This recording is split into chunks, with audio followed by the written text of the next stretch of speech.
How do you put the drone in the right place? Well, you've got to have people and a canine on the ground that is able to track those suspects, those poachers, so that the drone has a locality on where to check, as an example. And everything works in conjunction. This is Beer 30, a podcast that connects badass people and shares their experiences over a cold one. Kick back, relax, and enjoy the show.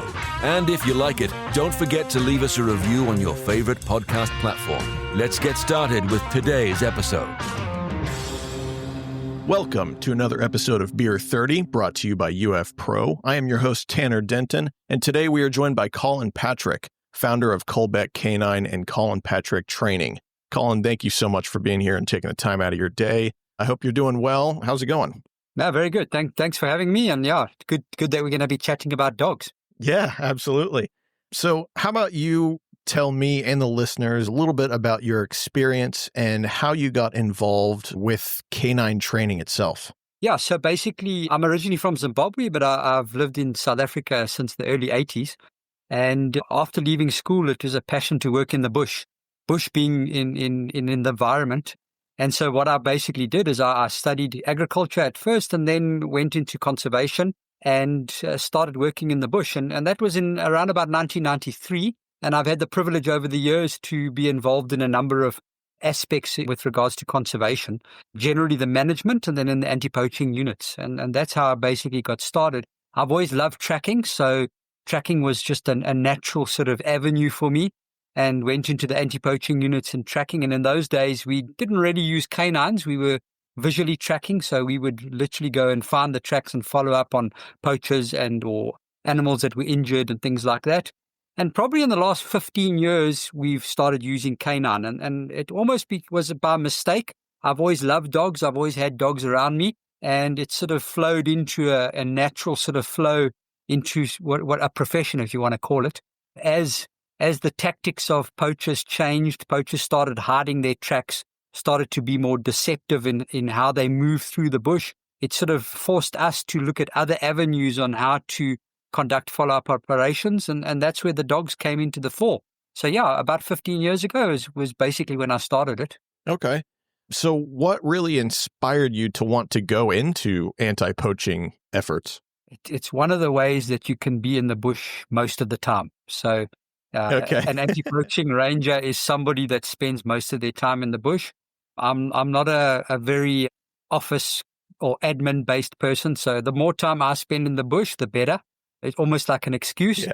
And basically, I'll be honest, I like the pursuit side of things, the exhilaration of pursuing another human being through the bush in this environment for a good thing, for a purpose of saving and protecting this environment. And it is something that has been in our industry for years and years. And unfortunately, in the last 10, 15 years, it's become more relevant to be able to protect our environment in different forms. And in this form, it's protecting them against poachers. And I love what I do. And I love training people in doing that because of the privilege I've had to gain the experience over the years. Yeah, good. That's awesome. I'm a big outdoors guy as well. So it's great that you found an area that you're able to work, but it's not necessarily something that you think of as a job. It's more of something you just love doing. So that's awesome. Speaking of what you actually do, so tell me a little bit about your organization. So K9 and Colin Patrick Training. What's the mission, your goals, and the impact of what you actually do? Yeah, so from a designation point of view, I'm a reserve manager. So I oversee a reserve in this South Africa, a game reserve, and then basically also probably about 15 years ago, a need developed in the expertise of tracking and then how to train people how to track. And so I moved in that role.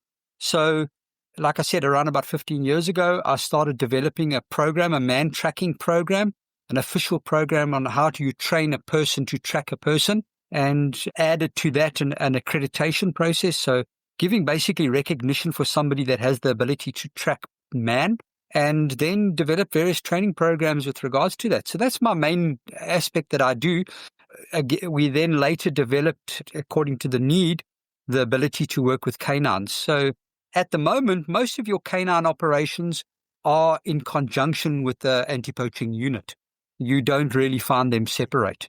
Most anti-poaching units will always have an aspect of canine involved because of the effectiveness of it. So I have the privilege of traveling all over Africa, actually all over the world, but mainly in Africa, and gaining experience. So I do what I call operational training. So that means I have a contractual agreement with the organization that I train with, that I will be operational with their rangers on the ground. And in so doing, I'm able to remain current with what the current requirements are. So what is happening on the ground, and then I relate that to the training that we then conduct. And we then also have a look at aspects on how we're going to develop further and then prepare rangers accordingly. So that's basically our mission, is if we can give back to conservation in training, but obviously it's also a way of generating income. But it's like what you said earlier, I love what I do, and I actually get to work and do what I love. So I don't think there's many people that have that opportunity. Yeah. So Boris was on a while back, and we actually talked about canines versus, as you know, technology is becoming a big thing nowadays, versus drones and thermal devices and stuff like that. Why are dogs such an essential part of conservation efforts in terms of using them as opposed to even humans or technology? Yeah, so the first thing that I'll say to you is the way I explain it to a ranger is, first of all, if I go and track a buffalo, for example, it's what I call a one-person sport. So it's me tracking a buffalo and figuring out where the buffalo is going, where I see the signs of that buffalo as it's moving along. I've got to be aware of how far the buffalo is ahead of me, other potentially dangerous animals around me. When we track human beings, man tracking, or what we call tactical tracking, it's generally a team sport. So what we're doing is we're basically taking the elements that are needed and we dividing it amongst the team. So you've got somebody that tracks. If you add a canine to it, you've got a canine that tracks, a handler that interprets the canine. Then you've got support. We've got what we call scouts or flanks, and those guys act as a security role. And then you've got somebody that handles the communication and the navigation aspect. Now, what I'm trying to say there is that in any follow-up operation, in any anti-poaching operation, it's never only one aspect of that operation. There's always a team effort. So the best way to explain it is, it's like having a toolbox. And if you've got to do a repair on your vehicle, you can't have only one spanner, like a 10 spanner. You've got to have a range of spanners to be able to conduct the repair. And it's the same in an anti-poaching operation. So yes, human beings, visual trackers are very important, but just as important is the canine, but just as important is the support team, or for example, what we call the controller, the person who sits in a control room coordinating the effort, coordinating where the air asset, where the helicopter must go, for example, where the drone must go, where what we call stopper groups, teams that are blocking ahead must go. And so it's like having a toolbox, and you've got to decide at this point in time which is the best tool to use. So what we say is a drone, for example, a drone is effective. But if you want to make a drone really effective, you've got to put the drone in the right place. How do you put the drone in the right place? Well, you've got to have people and a canine on the ground that is able to track those suspects, those poachers, so that the drone has a locality on where to check, as an example. And everything works in conjunction. As soon as you work it in isolation, then the effectiveness starts decreasing. Wow. Yeah. That makes total sense. I mean, whenever you break it down to making it like a toolbox, I mean, yeah, it doesn't make sense just to have a single wrench. I mean, it's great to have multiple different sizes and different tools in there with it. So yeah, makes total sense. Yeah. So in terms of canines, go ahead. No, so with regards to that, is what we found is often when we add something to it, there's a primary role of a tool that we use and a secondary role. And for example, a drone we find is not necessarily, if you've got these massive areas that we work in and you send a drone out there, it's like literally looking for a needle in a haystack. And even with technology like thermal, because of our hot conditions, even deep into the night, we've still got major heat sources on the ground, which makes it very difficult for the drone operator to actually allocate a human being and then allocate that signature of a human being. But the point being is there's the secondary role. So if you had to ask me, and most of our operations are at nighttime, when we're working at nighttime and we're working with the canine, you can imagine the level of danger that goes up. But if we've got an eye in the sky, literally, for example, a drone or a helicopter that's operating under NVG, that gives us the ease of movement. Now, what I mean by ease of movement, if the drone or the helicopter can ascertain to us, for example, that there's a buffalo or a herd of elephants 500 meters ahead of us, it's a major safety aspect for us. It gives us major protection. And then we're able to ascertain ahead of what's happening ahead of us. Our safety level is then increased, and we're able to make decisions earlier and basically have a more effective operation. So those things link together tremendously. Often, though, you find is that for the different entities, the tool has a different purpose. So, for example, drone is protection for us. For the drone operator, they obviously want to find the suspect, but they also realize they've got to stay with the canine because the canine's going to tell them where they're going to find their suspect, you see. So it's all interlinked. Yeah. So this is actually just a question that I just had, but do canines, whenever they are tracking anything, is it mostly by smell, or is it, do you have any idea if it's by smell, visual, hearing? Is it all three that are equal? Or is one more heavy than the other? Yeah, so predominantly by smell. A canine is using its nose tremendously. In a tactical follow-up operation, in a tactical team, we are relying on the canine to smell and the human beings to observe. The canine obviously does also use its eyesight, in particular when you're coming to what we call close to contact. So on close to contact, the canine will generally indicate, listen, the smell, there's a very fresh air scent here. There's a proximity. They give what we call a proximity alert. When that happens is operational canines will also then start using their eyes more because they realize contact is close. They got to also look for these suspects. But predominantly it is smell and then hearing as well. So that's one thing that we realized, and I've lived in the bush. I work in the bush. So you do obviously get used to operating in the bush. You know how to walk quietly through the bush. You're listening all the time. You're trying to be observant and situationally aware of what's happening around you. But over and over again, we can be in a situation where the canine, on average, will 2 to 3 minutes before we even aware of something, the canine is already alerting us to it if we're watching the canine, either through its smell, hearing, or eyesight. So all of them are good, but particularly the smell and the hearing is far better than human beings. So we do rely on them in that. It takes our operations to a different level. You can see an experienced handler that's walking through the bush and he suddenly stops the team and he says, listen, the dog's just heard something. And if he really gets to know the canine and the canine is experienced, we can even go species specific. So, for example, carnivores. We teach our dogs how to operate around carnivores, and their body behavior tells us, listen, there's a carnivore like a lion or a leopard in close proximity. All we then do is we put the canine on leash, and then we gradually move through that area until we've gone through that zone, and then we can continue again. So we rely on the canines tremendously. Yeah, but just in the same thought, the canines rely on us because obviously we teach them, we are their safety. So whenever there's a dangerous situation, they have to stay with us and we will work through that. Yeah. Wow. Okay.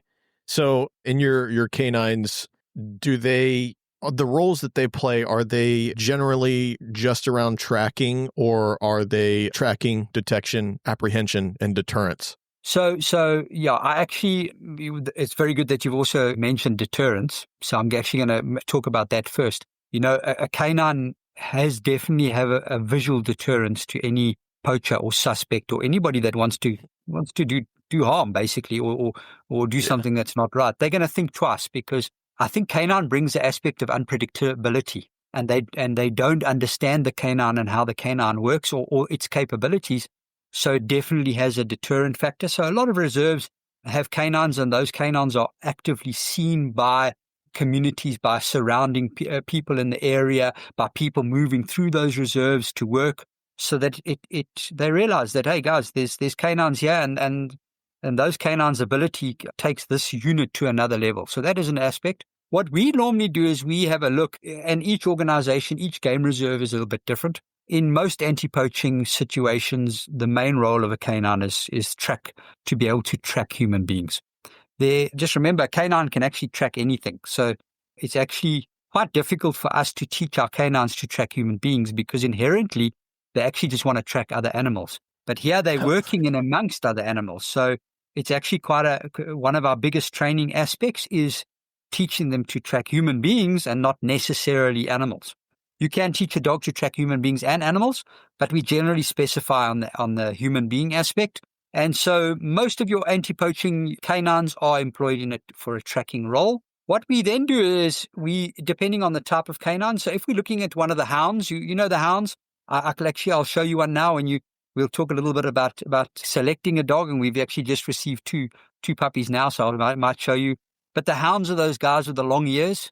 They got a big nose, and I personally don't think there's much else in between there. So, but they're very, very good trackers. But what you can't do generally with a hound like that is we can't specialize. So some hounds you can do detection with and that sort of thing. So if we've got a requirement where we need a multi-purpose dog, we generally start to use something on the shepherd side. We like the Malinois or the Dutch shepherds or even German shepherds, but those dogs. And then what we'll do is we'll first develop their primary role. So if their primary role is detection, then we'll first develop that and then add the other aspects. But in most cases, it's tracking. So we'll spend the first aspect of it with regards to tracking. Once we've got the dog operational, that means it can go out on live operations in tracking. Then we add to that if the dog is so inclined. So not all dogs will do that. But if the intelligence levels are there and the dog's eagerness is there, then we add detection to it. And in our case, from a detection point of view, it depends on what the requirement is. Most of our detection operations revolve around allocating illegal firearms and ammunition, ivory, rhino horn, and pangolin scale. So it's it's animal-based products in that sense. We don't really do explosives and things like that, simply because it's not really our role. Mm-hmm. Our detection that we generally use, and I've watched the guys in Europe and in the States and that sort of thing. You guys have taken detection to another level. It's unbelievable. We can learn so much from what you guys do there. What we do here is because we're operating in the bush, so it's very much an open system. To a little extent, we do house searches and vehicle searches, but mainly it's in the bush. We generally operate on what we call quite a free detection style. So we let the dog operate generally off lead, and we let the dog operate within a certain guidelines that we teach that. Go forward, come back, and within a certain area, but it's quite a free system with regards to that. But yeah, we then go on to that detection. And then if necessary, and it is actually quite a small aspect, we then also do controlled aggression. So what I mean by controlled aggression, obviously the handler has the ability to control the aggression level of the canine. The handler can trigger the canine to be aggressive, and the handler can also trigger the canine to stop being aggressive. Also, what the handler should be able to do is trigger the level of aggression according to the level of threat. Now, like I said, that's actually quite a minimum thing. There has to be very good, there's moral aspects, has to be very good legal aspects before we can even move to the situation of actually using aggression. Most of our situations we can actually handle by suppressing the suspect, and that can be a dog acting aggressively, and that's the suspect says, okay, wait a minute, I'm not going to advance this. So, but we do obviously train them for that as well. Yeah. So they are trained in those disciplines. And then, like what you said on the deterring of potential incursions as well. Okay. Do you have any stories at the top of your head where a canine made like just the critical difference? Yeah. So I think many stories. Obviously, I'm a little bit biased because I think a canine has to be a part of any operation nowadays. But I also do see it from a practical point of view. And it is just, the canines almost bring another realm to walking in the bush and operating in the bush and conducting follow-up operations, tracking operations, because of their ability to smell things. You know, they smell things that we can't even dream of smelling. The key is if we as the handler can actually learn what the dog is trying to communicate to us, it opens a whole new world to us. Now, I'm inherently a man tracker. That's what I've been doing. That's what I've trained. That's what I do. And when somebody first said to me, well, why didn't you get a canine? Then I said to them, well, why do I need a canine? Because I'm a tracker. I track visually. I don't need a canine to track for me. And a friend of mine who had already had a canine, he said to me, get yourself a dog for tracking purposes. He says it'll open a whole new world to you. And he was right, because what it does is it actually gives you time to actually do other things. So in man tracking, we either track systematically, so that's like step-by-step tracking. We see 1 step, 2 step, 3 steps or signs, or we speculate. So we say, okay, the tracks are heading in this direction. There's a path 30 meters ahead. We'll go and look for the tracks on that path. That's speculating. Mm-hmm. And then you get what we call intuitive tracking. So you start to get in the head of your subject, whether it be a buffalo or a human being, and you start to try and predict where your suspect is moving. Now, that's a hit and miss thing, because if you don't predict correctly, you'll be very incorrect. But now when you add a dog to it, there's so many other things you can do, because the dog is doing most of the work in the tracking aspect. So it actually makes it amazing. So no, you can learn so much from a dog. So if you're taking on certain stories, some things come to mind. There's a story and it wasn't necessarily one that stands out quite thing to me. It wasn't necessarily a anti-poaching situation. It was actually, I think all over the world, crime is on the increase. And we had a situation not too far from us where we had double murder take place of 2 elderly people, a very, very gruesome murder. And the police asked me if I could go and assist to follow up with my canines. And I arrived there about 3.5, 4 hours after the incident. And there was people all around. There was like probably 30, 40 police people, because it's obviously a crime scene and that. Yeah. And so that makes it very difficult, because what we've got to do generally is we've got to show the dog where the person that they must follow, and then they will start following. But now you're sitting with a situation where you've got so many people around. It's a crime scene. There's all these different smells and that sort of thing. And now I don't even know where to start to show the dog where to start. And so what we do is we normally employ what we call a 360 in the general vicinity. We just let the dog try and figure out things. We try and see if we can find any visual tracks. Once we find some visual tracks, we then indicate to the dogs.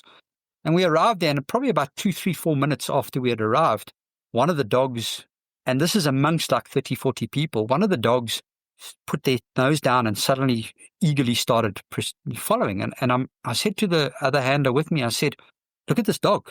We haven't showed it what to do yet. It's starting to follow. And we actually didn't trust the dog, so we just continue with our 360. And after that, I said, well, let's do this again and see if the dog starts again at the same spot. And the dog, the exact same spot started tracking. And we then realized this dog had figured out who the bad person was.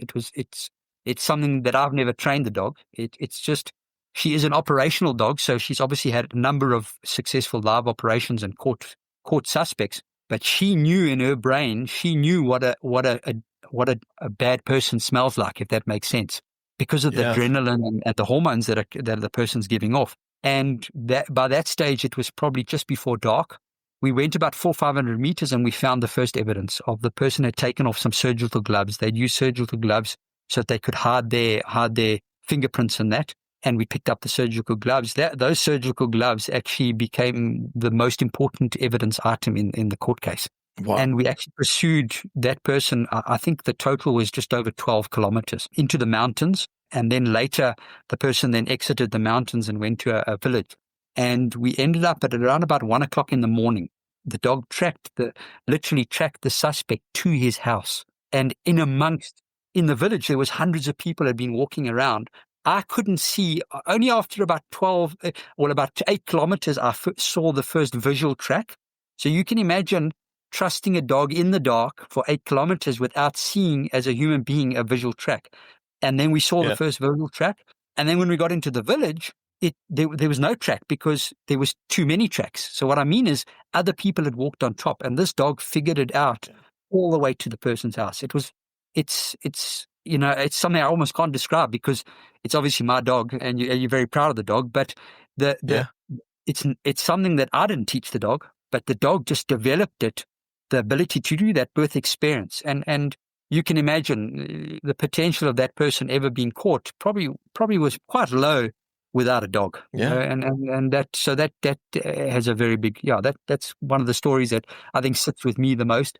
Some of the other stories that, just to give you, is that the extent that these dogs go at, Some of our operations have gone over 30 kilometers. I think the longest operation I've done, and we actually caught the suspects, was 45 kilometers, 42 and a half kilometers. So, and that's through the night. So when you look at the determination of the team and then the canine, and remember, like I said, it's a whole team. So you've got this whole team of 30, 40 people that are all playing their part, but they're all reliant on you and the dog to tell them where's the track and where's it going to. And that, it obviously puts a lot of pressure on you, but you can imagine the reward when you actually, when there is success. Yeah. Yeah, absolutely. So what goes into selecting a specific canine for any of these missions? I mean, you can't just, I can't just select my German Shepherd and be like, all right, he's going to be good at this. I mean, or maybe I can, I don't know. I don't know anything about training or selecting canines for specific things. So yeah, how do you go about that? Yeah, so I like to say any dog can track. You know, your dog, if you go for a walk and you leave him behind and you let him out, he's probably going to find you. So we like to think that we teach a dog how to track. I don't think we teach a dog how to track. I just think we teach a dog how to track for us, if that makes sense. But on the selection process, it's obviously very difficult. We like to get a dog when they are small, when they're young. So then you don't really even know the ability of the dog. But generally what we look at is we look at a dog. For our circumstances, we want quite a well-balanced dog. We don't want an overexcited dog, but we also don't want a dog that's confidence levels are very low. So we want sort of a balanced dog, a little bit of an outgoing dog, but the dog also being cautious is actually a good thing for us. And so, yeah, what we normally do, and it is, I wouldn't say it's hit and miss, but most dogs can develop into it if you nurture them and you guide them in the right direction. But when we get a dog of 10 to 12 weeks old, then the first aspect that we do is we actually let it socialize. So it actually grows up with the family, goes everywhere. It literally is just a normal house puppy at the house, because that's to us the foundation. A dog must be used to working with and amongst human beings and in various situations. Then while that is happening, we're identifying what the dog is potentially good at. Will it be good in tracking? Will it be good in detection? And then later, will it be good in an aggression role? Yeah, I must admit, we don't train hundreds of dogs because we don't want to train hundreds of dogs. We're very selective in who we give dogs to. But what we do is we do monitor the dogs, but most dogs actually, with the right nurturing, the right training, actually turn out to be, what you want. Some dogs just potentially take slightly longer than other dogs because of whether they are outgoing, whether they are quick learners or not. I think we've actually, in the last 2-3 days, we've just got two new recruits. So I'm going to show you them. You're right if I show you them? So the first absolutely. Guy here, this little guy here, and you can see this is a little Belgian Malinois. This is Scout. So Scout is a little male, and so he arrived 2-3 days ago. And what he's going to be, he's actually just woken up, I see. And for the first 5 or 6 months, he lives at home. He's already been running around playing with the other dogs and playing with the family. And then we start developing, and you can see he has just woken up there. Yeah. So he'll be one of them. And we monitor. So, for example, what we've already been seeing with him, he's quite outgoing, but he's also quite cautious. He doesn't just barge into something, and we want that. We want a dog that's going to a little bit cautious, analyze what to do next and things like that. And we already see how his nose works, and we can already see he's smelling around and everything like that. So he'll be one of the dogs that we actually use for the independent tracking. So he's that. Awesome. And then we have another guy that arrived here, and this guy, so this is what we call a blue tick. So you can see the hound, big ears, and a big nose. So big nose basically means he's going to be for tracking. This guy actually goes up into Africa. He'll be heading to Zambia, I think it is, when he's older, and he's trained up, and he'll be part of an anti-poaching team there. And you can see they've both been sleeping.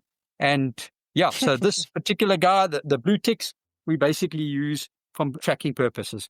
And both of those dogs, literally for the first 5 or 6 months of their lives, they're going to be, I wouldn't say pets, but they're basically pets. We like to, the handlers that we issue the dogs to, that we give the dogs to later, they must be their partners. They literally live with them. We try and like that. We don't like a situation where a dog sits in a kennel and then it comes out to work and then back into a kennel. Our dogs go everywhere with us.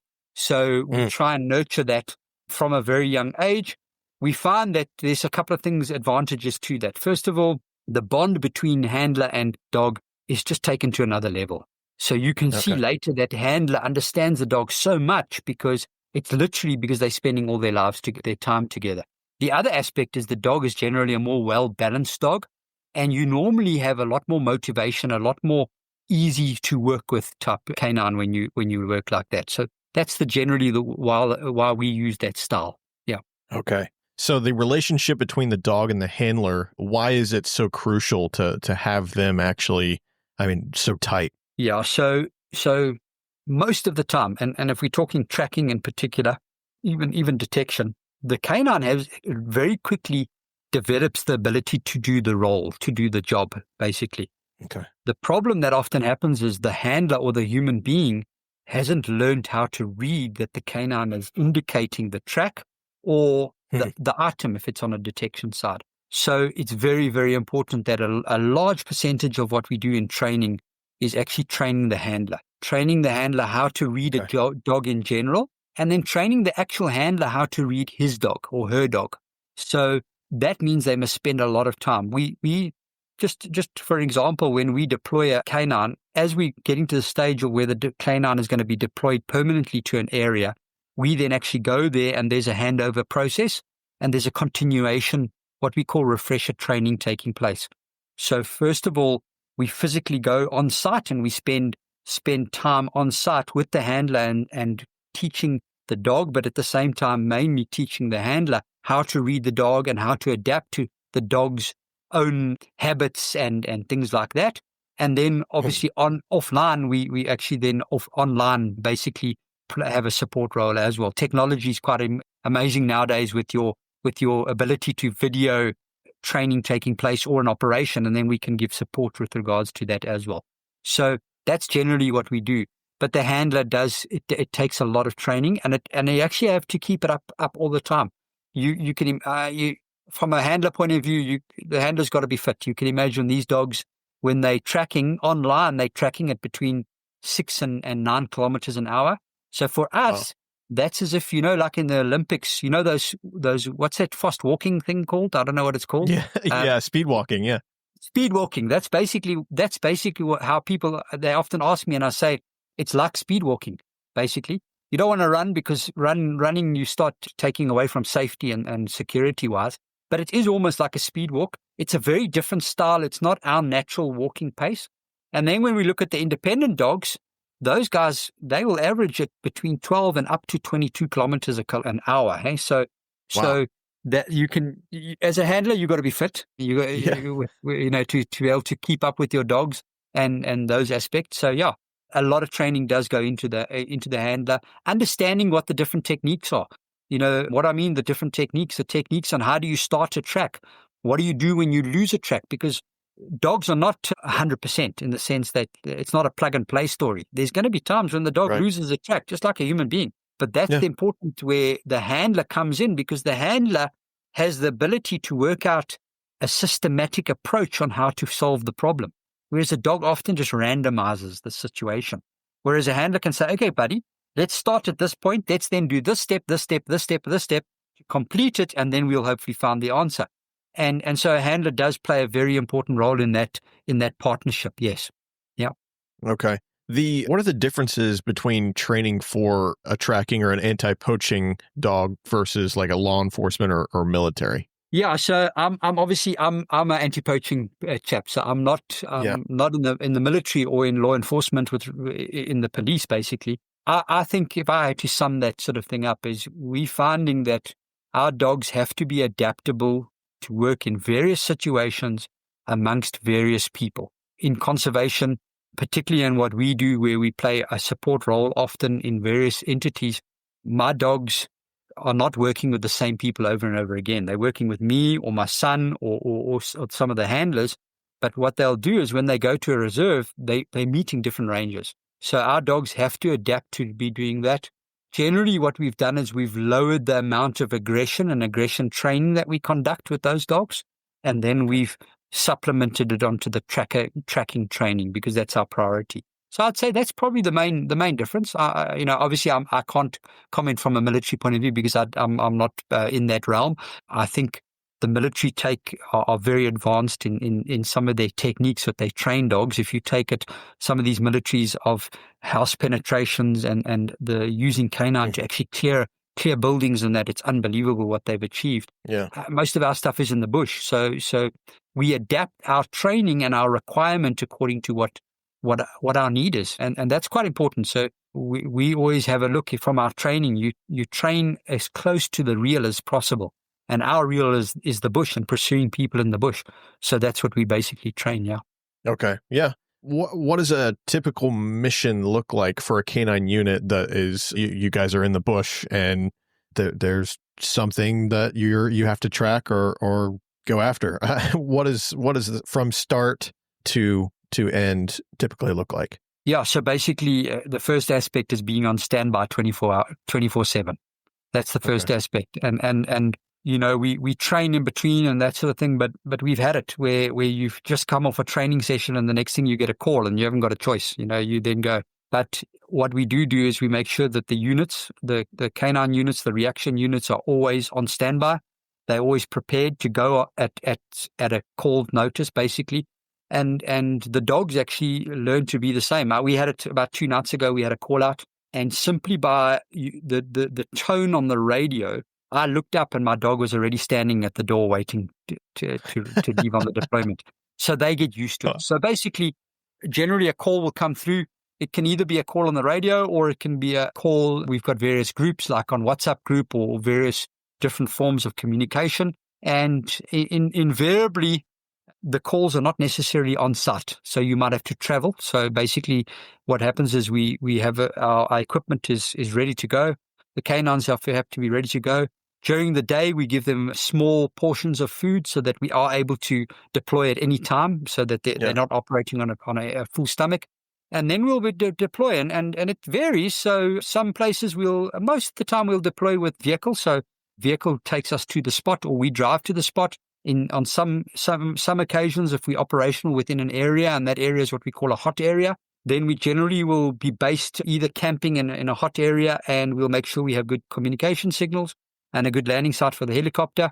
And then what happens is the control room, the coordinator will make the decision of whether to deploy us either by vehicle or helicopter or on foot, depending on how far it is. Bear in mind, if we deployed by helicopter, then all bets are off. So basically, your suspects, your poachers know that we're coming because they can hear the helicopter. Yeah. In some cases, we actually drive in or we walk into that situation. What would normally happen is when we get on site, the first thing that we do is we just let the dogs get used to the area, run around a little bit. They normally relieve themselves sometimes. As we deploy, we've normally put on their harnesses and tracking collars and their other tracking systems. We've got some satellite tracking units on them. And then we then start our procedures. So if we know if a suspect has been seen in one locality or tracks have been found, we then take the dogs to that spot and we let the dogs smell that spot, and then we give them the command to start tracking from there. If the exact spot is not known, well, then we conduct what we call a tactical start or a 360. So a 360, basically a circle around the area, and we watch the dog for a head snap. So a head snap is the dog is walking along and suddenly picks up the human scent and does a turn and indicates the direction. At that moment, we then allocate, can we see a visual track or not? And we then decide, okay, this is what we want them to follow. It is the poachers. We then give them the command to start following. We normally start our dogs on lead. So that means we normally have a lead of around about 4 to 10 meters. At nighttime, we actually employ a shorter lead normally. And then we start, and we'll give them about 200-300 meters on lead. Basically, it's just to fix them onto the tracks. And then after that, depending on the situation. So if we've got a lot of open area, well, what I mean open area, I mean bush. So not fences, not any major rivers with crocodiles, for example, or not any areas with human habitation where there's potential danger to the dogs and the human beings. Okay. If it's open bush, we then often divert over into what we call independent tracking, RTD. And most of our shepherds have been trained in RTD. It's basically it's called an independent tracking dog. So that dog is taught to track off lead. It doesn't need to be connected to the handler. It's taught to track off lead at approximately 30 to 50 meters ahead of the handlers of the team. And it continuously has a recall. So it recalls itself continuously back on the trail. It creates the trail for us and we follow the trail. It's a very dynamic way of tracking. We've been doing it for the last 5 or so years, and it adds a lot of momentum and it adds safety to the team, because now suddenly the dog is doing the work and you can play the security role. You can actually employ security and safety aspects of monitoring ahead and those sort of things. And obviously we're monitoring the dogs all the time. For us, and this is the interesting thing, is we don't know where the track. So probably one of the shortest tracks I've maybe done a live operation was probably just over 1 kilometer. You literally are just starting to get your breath going and things like that. The dogs are starting to settle down and bang, they've made contact. And that's always nice, because, you're not going to have to walk a lot of kilometers that night. Yeah. So, but like I said, we've done in the 30s and 40s, and those operations go into, I think the longest continuous operation was 15 hours. And that 15 hours did not end in success. So you can imagine how that feels, Yeah. And so what we then do is, once we get the rhythm going and the dogs are on the rhythm, we say we've just got to eat the kilometers. Now, you guys would probably say you've got to eat the miles. We just got to eat those miles. We just got to eat them. You just got to eat them. And we keep the momentum. We limit our stop time for water breaks and communication to as limited as possible. And we just keep eating the miles. Obviously, if the poachers are resting or anything, then we catch up. But if they're moving, we've got to track faster than what they're walking to be able to catch up. Yeah. And we just eat those miles. And at the same time, we continuously reporting into the control room our position and our direction of travel. That control room then can allocate where to place other team members. So team members that can either act as a disruptive for the poachers, a deterrent for them to change direction, or actually to sit in a situation where they could actually wait for them and then initiate an arrest. So it's not always the canine that makes an arrest. It's often, we always say it's the whole team that does that. Okay. And that's what we're doing. And we eat those kilometers. We generally can read on the canine whether the canine are starting to get close. We also have, if and it's not always possible, but if we have a drone or a helicopter capability, when we see that contact is close, we then bring in a helicopter or the drone, and that drone is monitoring ahead, and at that point, often what stays with the dogs, because when the dogs make contact, they can then tell us what's happening. Is there a runner? Are all us suspects stationary? And then we can move in tactically and make the arrest as safe as possible for both parties. So that's generally how a general operation works. I can tell you, in a lot of cases, the biggest weight is once we've made the arrest, because then there's the legal aspect of it, the whole investigation and things like that. And so what I normally do, I normally always have an extra, I've got like a down jacket or an extra shirt, because you're normally sopping wet with sweat and things like that. And I normally have a nice, what would you guys call it? So like I've got what we call stony ginger beer. So it's like a Coke, basically. I have that, and I have like rehydrate. And when I finish the operation, I normally go and just sit one side with my dog and just put something on that's nice and dry, because often if it's in the evenings in the winter, it can be quite cold. Give the dog a rehydrate mix and enjoy a stony and that. Yeah. And that's basically how general operation works. There's lots of ups and downs. We lose the track all the time. But the point is, how do you recover the track? So what is the procedures you use to recover the track? And as you do this more and more, you're going to realize you're going to lose the track. And it's just, okay, guys, we've lost the track. Okay, what's the next step? Okay, let's go. Okay, we're back on track. And it's like, I don't know whether you surf. I've never surfed, but I think it's like surfing. When you're riding the wave, it feels brilliant. Mm-hmm. And then you fall on your face and you get full of seawater and sand. But then it's been so good, you want to get back on the wave. So you fight to get back on the wave. So you're going to be on the track, and that feels brilliant. When you fall off and you lose the track, it doesn't feel so good, but you fight to get back on the track. And the reward is there.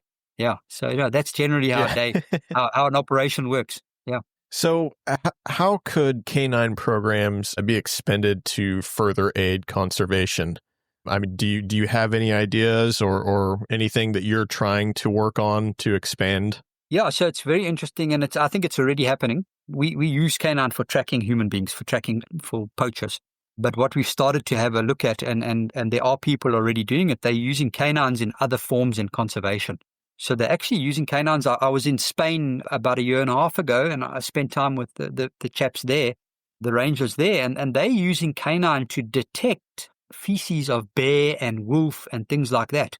And that has a very, very valuable role in understanding the distribution of those species within these areas. Another one of their canines was used to identify dead animals from bird strikes on these wind turbines. My son at the moment is busy doing that exact same thing about developing a canine that can identify poisoned birds. So, for example, in southern Africa, vultures are very, very threatened by poisoning. People poison a carcass, and what they want to do is they want to use those vultures, the parts of the vultures, for various things, for different aspects of it. So what you have is you have a vulture that's semi-poisoned, and now it takes off and it flies, but it's flown a couple of 100 meters, and then suddenly it reacts to the poison, and now it falls to the ground and it's lying in the bush. And you need to find it to be able to do something for it. So there's an organization that's actually asked for that, to the development.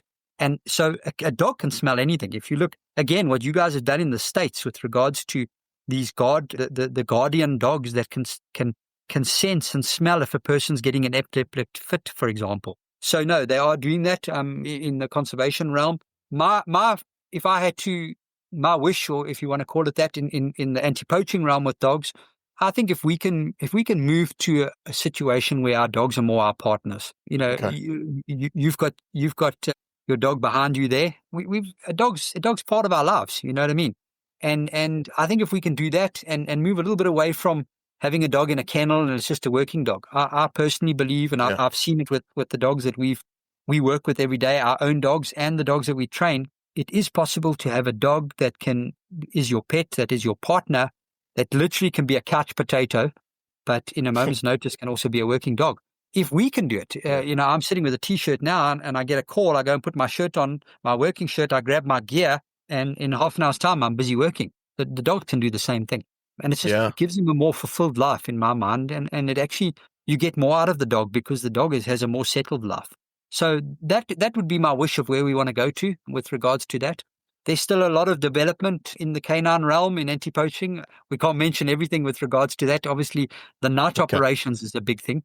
The dog has given us the ability to work at nighttime because of their smell. Yeah, it's unbelievable. Yeah. Obviously, we're using technology and that as well to be able to walk at nighttime. But the level that we are able to track at because of the dog is just taking us to another level, and it has opened a world for us. We've got this saying, we've got to own the night, and you've heard it in the militaries in the past for over and over. And as soon as you own the night, you generally have the advantage, and the dog has given us that. And there's some new exciting stuff that we're still working on with regards to that. So I think there's still a lot of space for advancement, and we can learn every day as long as we want to learn. Cool. To wrap it up, how can people support or get involved in these efforts of expanding canine training and how you use them? So I always say, first of all, education. So educate yourself. Learn about how these canine units work. Learn about the techniques that they do, why they're doing what they do, and understand it in the holistic approach of conservation. In Africa, we talk about conservation. So conservation is what? Conservation means that we want this environment that we're protecting to be here in 50 years' time, in 100 years' time, in 200 years' time. Have a look at how we do that. And by giving a word, a positive word, and explaining to people how that works, I think you're already adding a big benefit of it because you have an understanding of it. A lot of the times people have most of our problems arise from when we don't understand something. So if we can understand something, it makes it a lot better. Yeah.